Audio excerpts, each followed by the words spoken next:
just me and the trees of all kinds. But I'm sitting out here, and I thought I would turn this on, and let's see what's coming in my brain. Intuitive sensing is really about opening the heart, releasing a lot of the fears. So that's like time. Although some of us are more sensitive than others, I think that's just a soul-coded thing, and that's all. There, you can't really change the soul or like the history of the ancient memories that flow with you, you know. So that sensitivity, a lot of us here are feelers first, and that's what makes us great art and creatives. It also is what makes it really hard in linear systems and structures and hierarchical things. And if you're an artist and creative that's super sensitive, your tendency probably is to be a disruptor. A little antagonistic, rebellious, wild. We're really craving that freedom. And we draw a lot of energy from the sensing, feeling realms, right? And nature is a good teacher of that, because when you just sit here, I have all the elements: water, fire, sun, earth,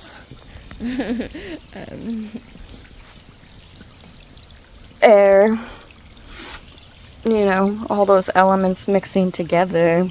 It's a sensory experience, and I guess you could say a beyond sensory, because they're really tuning into like the spaces in between everything, which that sounds super abstract and really woo-woo. I'm not gonna lie, but it actually, I guess, kind of is. And if you don't read the world that way, then it isn't really gonna make sense to you. But if you do, and you've been trying to fit yourself into this world, it definitely is like sometimes painful almost. Although we all carry pain, and I'm not trying to say this soul sensitivity and intuitive sensing feeling thing makes me better. It actually has been very challenging. So it's not like I'm not trying to define it as a hierarchical structure at all, because I'm trying to break it all and disrupt that by just having this conversation. You know what I mean? So, but sometimes the way language works is we have to bring it into contrast. Which is very dangerous too, because we get into black and white thinking all the time, and life isn't like that, and art, at least my art, is definitely not like that. You know, there's all the spaces in between, the ups and downs, the tears sometimes. What I'm trying to say is that it's not so cut and dry, and the heart is definitely not, at least when you're in tune with it, I feel like it's wild and free and unruly, and it wants to follow just the feeling. And that could be problematic, right? Especially if you had to go to school and be in that rigid system, and you probably didn't do well in school at all if you were like sensitive feeling. Because, you know, the arts, maybe you had one art class, but you should have had like predominantly a creative way of looking at things and learning. I'm not sure how schools are now, because I don't have children, but I would imagine it hasn't really changed much, because I mean, not much else has changed. The only thing I notice is there's more awareness around sensitivity and bullying and that stuff, which I could really use that in the past. But whatever. Sometimes going through a hard moment is part of the process. We always think things should just be easy, or like, if I didn't get it right the first time, then why should I keep going, or even the 50th time? But after you make 100 or 1,000 works of art, which I probably have made 1,000 things within the last decade, a little less than a decade, but then you have more information stored in you. So if you're not like coded with something, and maybe you can learn to open up to it, right? Because it's just applying the practice. And actually, when we say open, it's really like opening the mind and the heart and the energy system, like the that whole being and the space around us too. Learning to fly into those awarenesses. And you become more free in the process of it all. At least that's what I've noticed. And that can look different, and it probably most likely will, right? That's another thing. It's not really supposed to be that recipe or formula. It actually doesn't really work for a sensitive, because you're trying to give it a linear, you're trying to give them a linear structure and system. So neurodivergence would fall into this category, but because of my age, that wasn't really a conversation back when I was growing up. I'm sure that I have those tendencies. I know I have things that would definitely tick those boxes. So I'm talking to neurodivergence too. Because you're probably going to respond to like this sensitivity and feeling like weird and like I don't belong. But I'm sure everyone feels that at some point.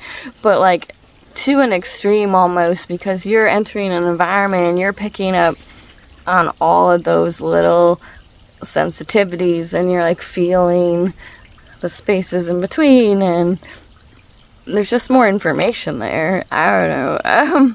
So that can cause you to be shut down, and I feel like a lot of anxiety sometimes is just coming from that. You're not even realizing that you're really picking up all of that information, because even I can still get overwhelmed, and I have the awareness of it.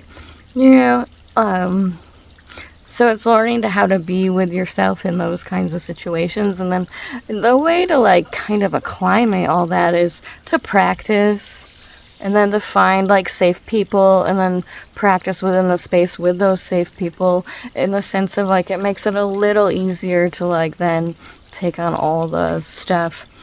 But you're probably going to need a lot of like recharging time and downtime. And that's definitely not, the system definitely isn't designed for that.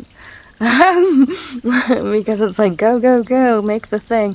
Which, sometimes you need that, depending on what you're doing. Like, because if you don't, like, do something, then it's not going to get done. But there's not enough, like, space and time allotted for just like being. And I feel like probably a lot of us now are really called into just being because of that multi-dimensional awareness and that sensitivity. And if you're not really feeling that, it's okay. I think you could still look around, even if you didn't believe this, and like think about, wow, all these things are blowing up. And we don't have to label them, but there's the nature with the volcanoes, and the earth is moving, and you got the climate of the times in the U.S., and all this stuff is moving. But what I've always found is in that movement with the self, it's asking to have a conversation, like, and to engage it. And this is like if you're able-bodied and you can, because there's also other atrocities in the world that should not be happening at all. Free Palestine. That's just fucked up. I'm gonna say it. I'm usually not vocal, but damn, like, what are we doing? What are we not doing? And how do you save it all? I remember when I was, I'm concerned about the animals, but at one point I was like super concerned. We're gonna lose all the endangered species, and I would cry and cry and cry about the elephants getting like poached for the ivory. And sometimes I would donate money to Sheldrake Wildlife Trust, or but when you don't have a lot of money, you try. But what I'm trying to say is you eventually realize, like, not like you give up, but you realize you can't like fight it all on some level. And maybe like like the way I came to like understanding how to like quote fight is to not fight and to create. And I feel like really alone in this thinking. So if anyone agrees with me on that, or even if you don't agree, just be nice. Like, it's not an argument. It could be a discussion though. But like, I feel alone in like call to create, focus on creative energy, which I feel like does bring a balance to all of it, because I don't feel like at odds with things, and sometimes I feel like helpless and hopeless in relation to like, well, that's not what I would choose to do if I had the control, but I like don't have it. So what do you, that like quote is like, when you can no longer control the situation around you, you have to learn how to control yourself or change yourself, I mean. But I guess that could be the same thing, because sometimes that would mean like entering into more control and responsibility in the self. I think Viktor Frankl said that, and he survived the Holocaust and wrote that book, Modern Man in Search of Meaning, which is like really wild to think about that. To find like some kind of hope and light in one of the darkest times, you know. And I feel like when we look to that evidence, like he wrote that book, and we have those like little signposts from people or artworks or books or whatever random thing you fly into, you know, there is that hope there. So hope isn't lost. It's actually tattooed on my wrist.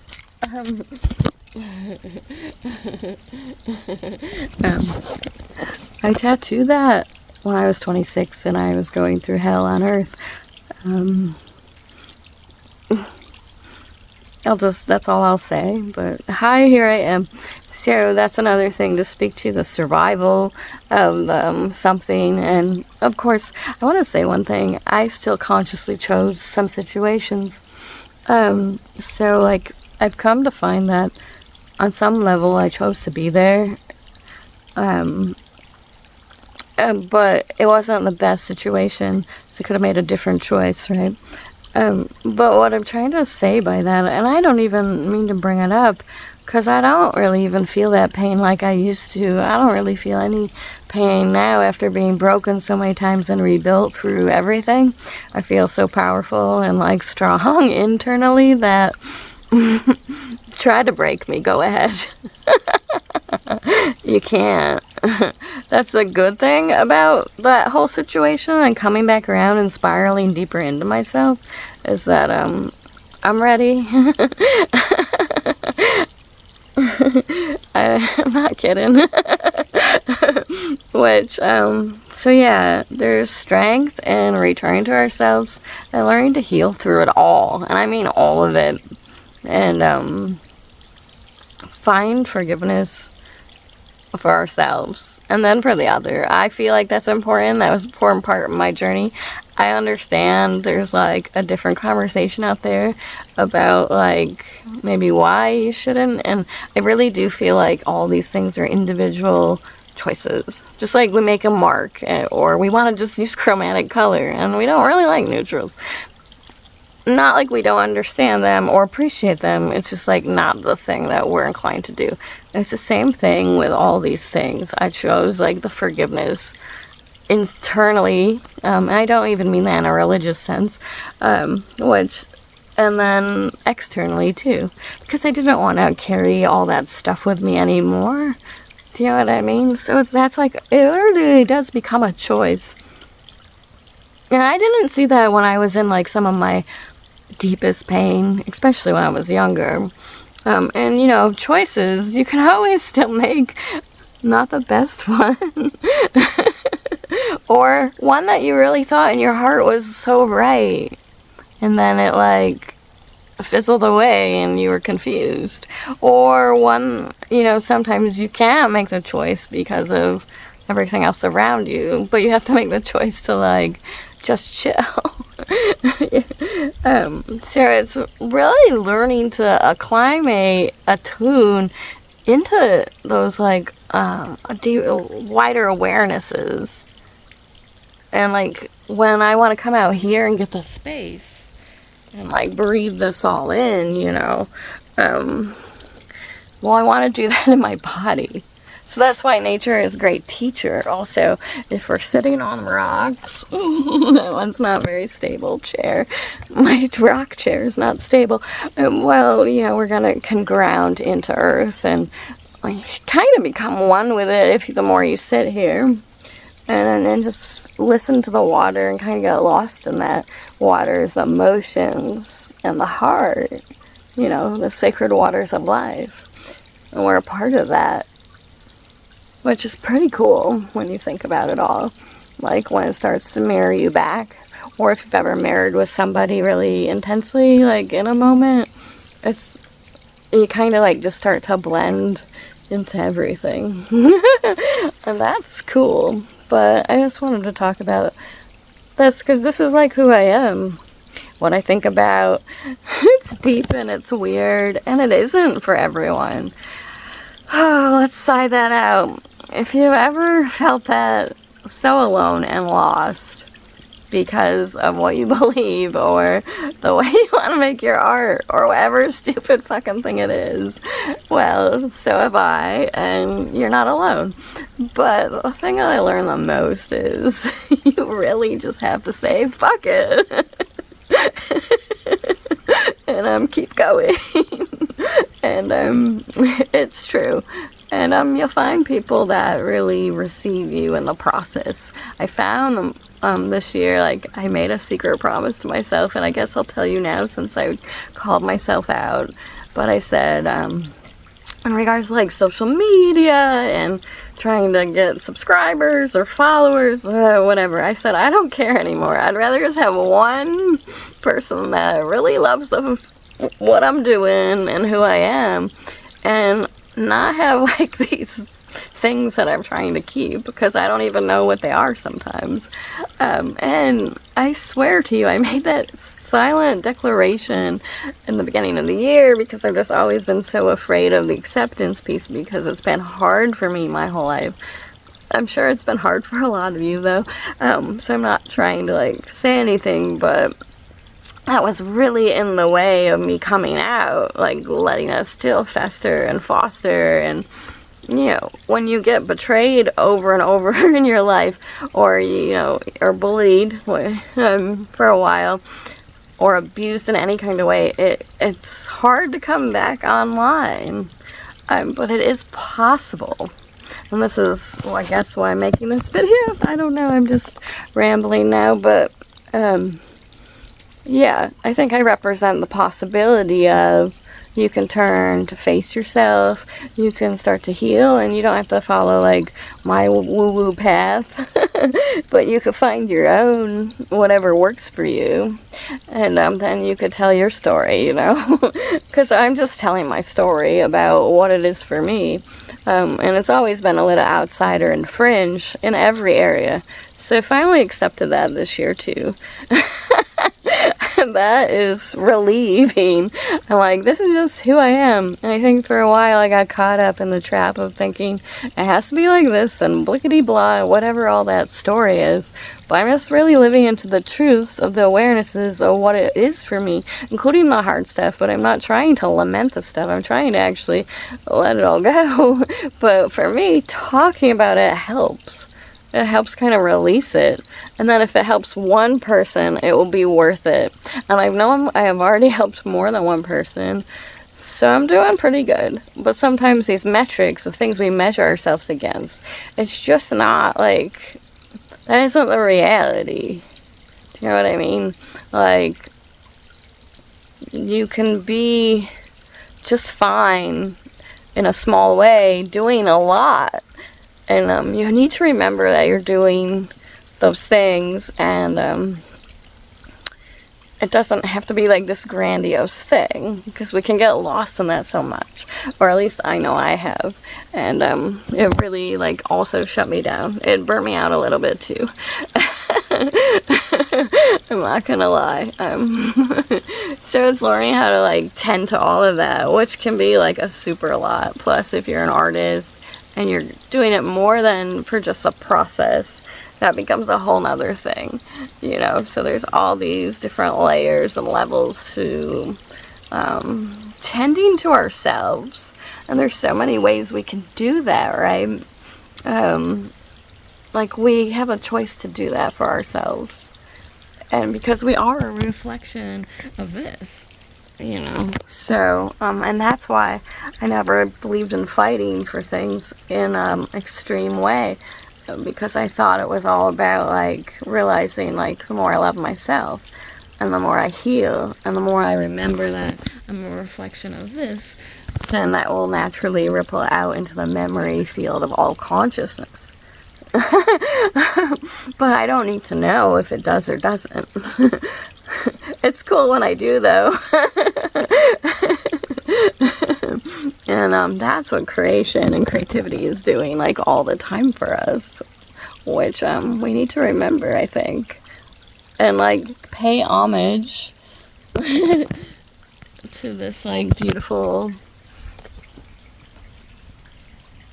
potential.